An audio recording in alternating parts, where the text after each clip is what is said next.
Hey there YouTube, I'm Yukitsu, this is the Yukitsu Times, welcome to my channel, welcome to a bit of Age of Wonders 3. Just trying this out while I rant about a little bit of something again, as usual. This is a game that I haven't really ever played before, I just saw it looked fun so I figured I'd pick it up and try it out, because that's sometimes what I do with especially these sort of 4X games. But anyway, what I sort of want to talk about is just something that I've been seeing a little bit more of lately, and I bet you can sort of tell the people I listen to based off of it, but one of the things I've been hearing a little bit more about over the past few months has been the idea about marketing and consumer rights advocacy and all that other good stuff here. So I just thought I should talk a little bit about that. I've got a perspective on that, so I figured I might as well talk a bit about it, but nothing overly serious. I'm not really like a super market analyst or anything like that. I don't think anybody who's talking about this issue in video games right now really is. But I think that a lot of people sort of can have an opinion about it and sort of should talk about it because it's something that very much personally does affect you as the consumer, and it does affect me personally. It's not like a lot of other things that we like to argue about, like with feminism in games, where it really doesn't affect you what they're saying and what the people are arguing and the chowderheads are talking back and forth about. That doesn't really affect you or me. Marketing and pricing models, those do affect you and me as the consumer very, very directly. Because that's sort of the way things are going right now, is that we're advertised to, and it's very difficult to escape from that. And no matter how intelligent you like to think you are and how good you are at avoiding that, most of us still fall prey to pretty much a wide variety of marketing techniques or scams or whatever, even if we think that we got away from it pretty cleanly.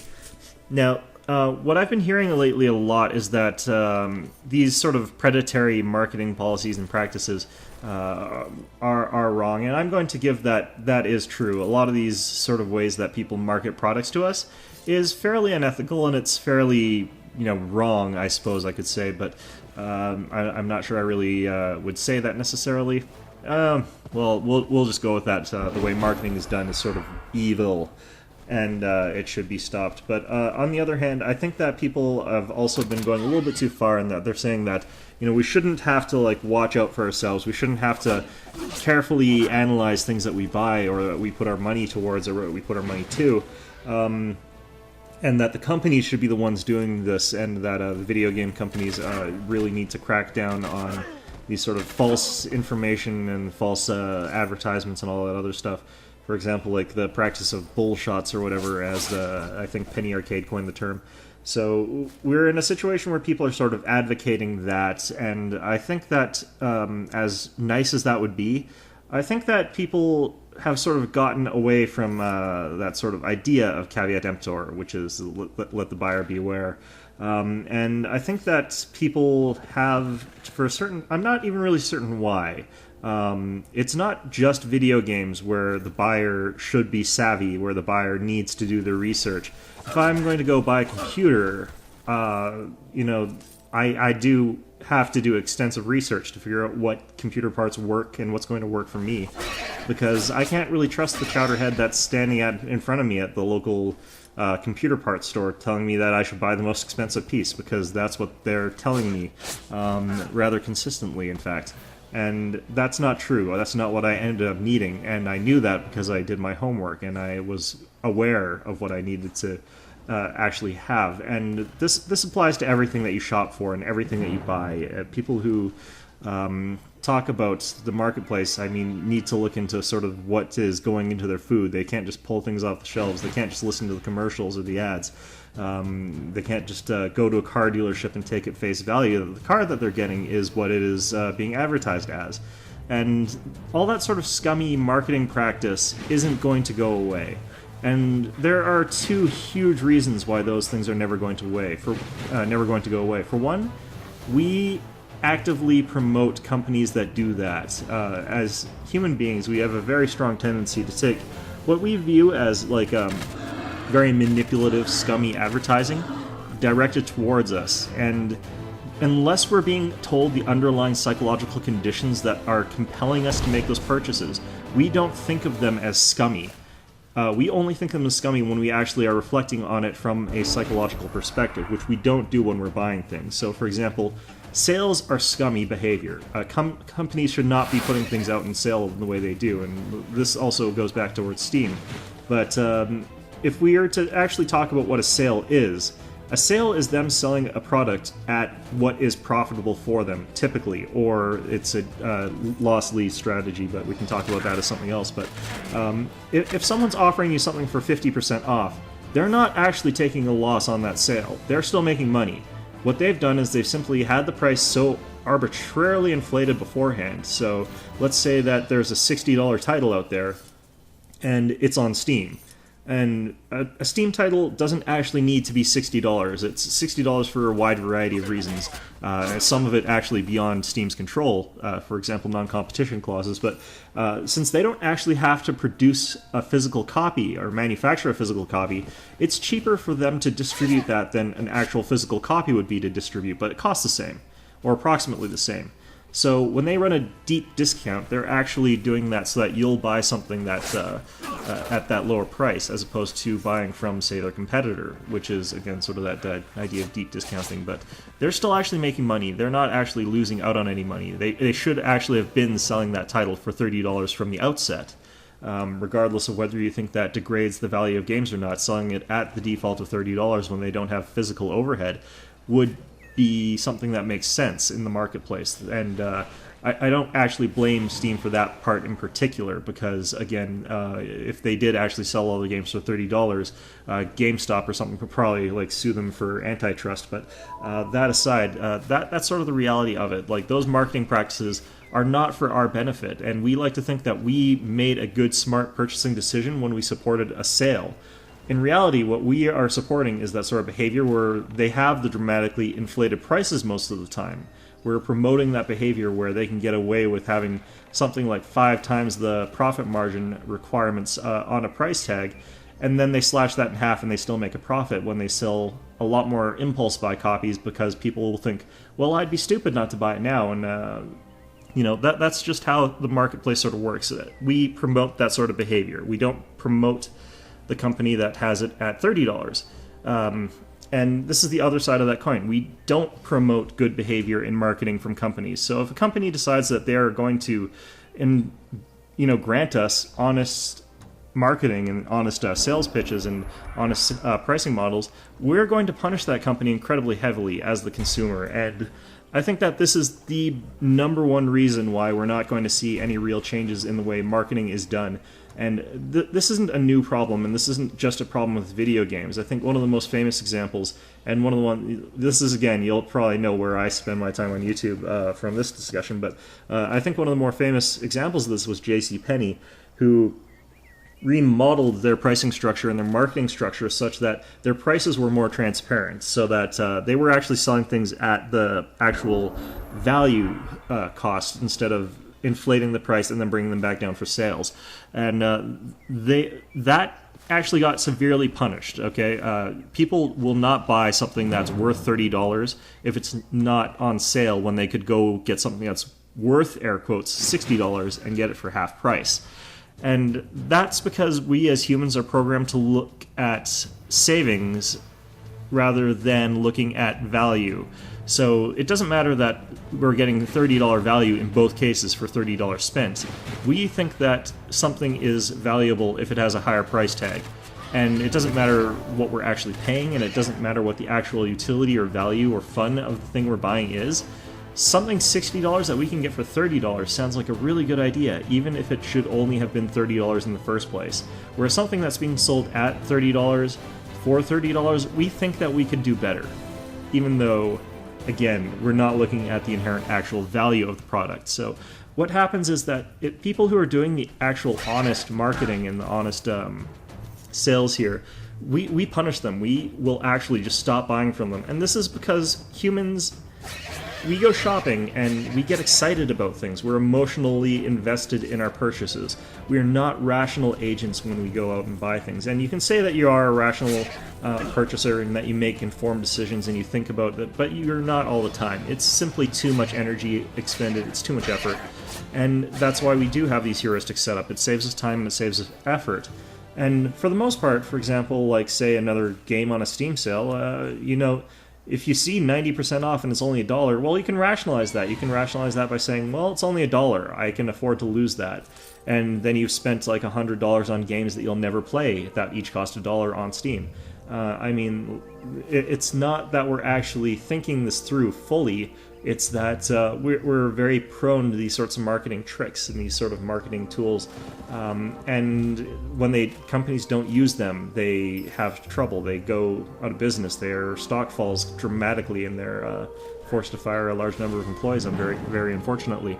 So because of those two big reasons, the fact that we punish evil in the corporations, the fact that we reward evil and we punish good in the marketing industry, that's going to make it very difficult for us to sort of turn things around and make it so that our buying experiences are better and that consumer rights are better protected, because we as consumers are what is generally forcing the industry to do this. And I can't even say I really blame the customer, because these are very much parts of fundamental human nature. These aren't decisions that we're making. We're not deciding that, I like EA, I want EA to continue doing what they're doing. No, that's not really what we're thinking rationally. It's just that we're in the end saying, well, they're offering something that I want, I'm gonna get that. And it's not just the game itself, it's the hype, it's the experience of wanting to buy a game. Because hype in itself is a positive experience. Feeling excited about a product, feeling that something exciting is going to happen to you, that you're going to have this life-changing game experience, is something that people want. They don't even really... It doesn't really matter what it's for, I think. People follow those hype waves, and that hype wave itself is fun. And I think that's a very strong motivator for a lot of people to follow these hype waves, even if they should be more cautious about their purchasing decisions. So I can't, I am sort of in a way blaming the customer, but I don't actually think it's their fault. I think that, they can't get away from being human. And it's just very unfortunate that being human means that we are going to continue to reward evil companies and punish these good companies. And I don't really think there's a solution to that. I don't think there really is. So until maybe I'm proven wrong and somebody comes along with a way that we definitively end up rewarding companies with good marketing practices and punishing these ones that have these really exploitative marketing practices, we're going to have to clutch on to caveat emptor. And this is true even if they start making harsher laws that crack down on companies, because a lot of the people were talking about very specific things like false advertising and what have you. Those technically are already illegal. We do theoretically have laws protecting us from that. It's just that it's rarely enforced. It's difficult to enforce for some reason. And to a certain degree, that's because, when a company shows you demos or pictures of a product, they usually have a disclaimer. It does not that it's not necessarily indicative of the final product or what have you, which absolves them of all guilt there. But basically, what you need to do as a customer is really sort of not view caveat emptor as excusing the company for the ills that they're committing against you. You need to think of it in terms of being a tool for you to use to protect yourself against company, good or bad, because I've been spending time talking about, for example, Valve. I like Valve. I think that they provide a good service, and I think that a lot of the games that I like come through them, and a lot of games that would otherwise never see the light of day, which have ended up being fantastic, have gotten quite big and have caught my eye because of Valve and through Steam. In particular, Don't Starve. I don't think I ever would have cared to have picked up that game if it were not for Steam. And I think that so long as you're discerning and so long as you look carefully at what you're getting, it's a wonderful service. It's just the people who are willing to say it's 90% off, I'll pick it up because I'd be stupid not to, and then have a Steam library of 1,000 games where they only play 10 of them.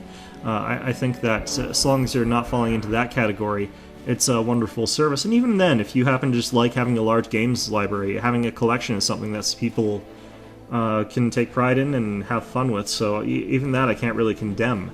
But it's that sort of marketplace that we are existing in, where people of these various disparate interests and these various disparate desires in the purchasing experience are really sort of muddying the waters of what companies should or should not be doing. And I think that you as a customer need to categorize what you think is important, and just when you decide that what you want is just quality games, don't buy things that are on sale. Just look at what the game actually is, and if the price is right for what the game actually is, and if you actually know you're going to enjoy playing it, then buy it. But if it's just you're thinking you can save a little bit of money, don't buy it just for that reason. Don't buy things just because it's on early access or it's on early release if that's what your priority is. But if your priority is just you enjoy riding a hype train, don't be surprised when you get burned, because that's sort of the cost of riding that hype train. Even if they did actually have strong quality control, there's always that distinct possibility that they come out with a good game and you just don't like it. I mean, that's happened to me on occasion. I've ended up getting games that were highly recommended by a lot of people that I very much trust, and a lot of good friends of mine. I've even played a little bit of them, and just some part of it just doesn't connect with me. Fallout 3 was a big example of that. Everyone loved that game, and there are a lot of parts of it that I liked, and then it just really sort of just turned into this sort of awful mess that I didn't really like. And by the time New Vegas came out, I just did not like Fallout anymore, and I'm not really entirely sure why. But there's strictly speaking nothing wrong with the game, but I bet I could have found that out if I had spent a little bit more time looking into it.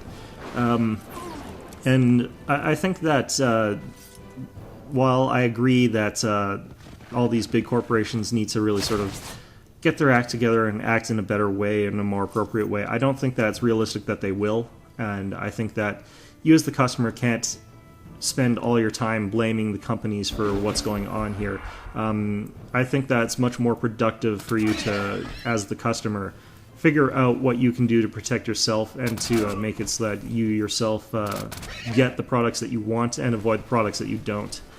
And I know that sounds like a lot more work than you should really have to be putting into it, but I think that for the most part, when we're talking about things like games and these sort of consumer products,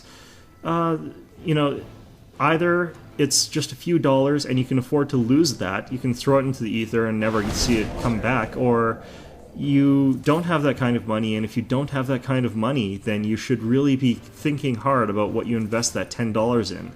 If you're strapped for cash and you can't really afford to feed yourself for that month, but you really do want a game, I can understand that. I can very much understand that being entertained is a very fundamental part of human nature and human experience. But if you're in that situation, you should be very careful with what you spend that $10 on.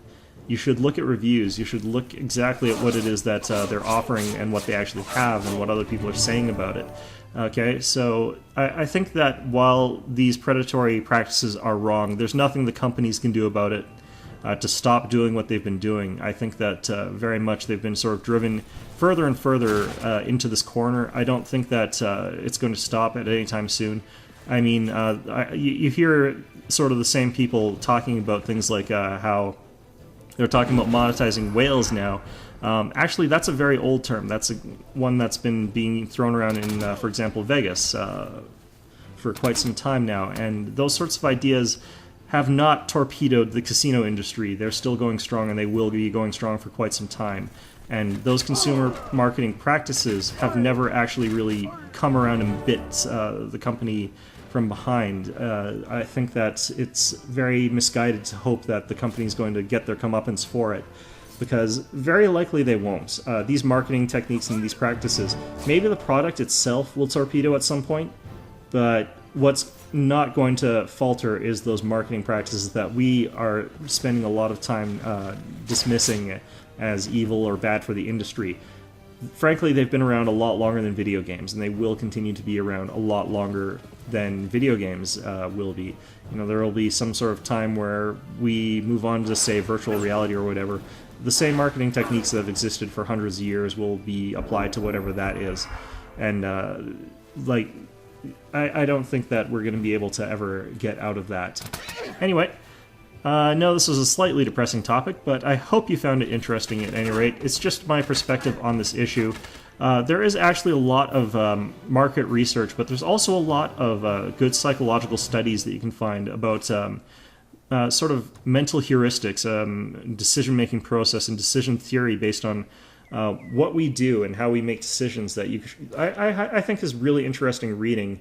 I would recommend that if you're interested in this sort of topic and you really want to be talking about why we are buying these sorts of things and why we're encouraging these sort of evil company practices, you just have to look into a little bit of human psychology, and I think that it's a very interesting topic and one that you'll probably have fun looking into if you happen to be into that sort of thing.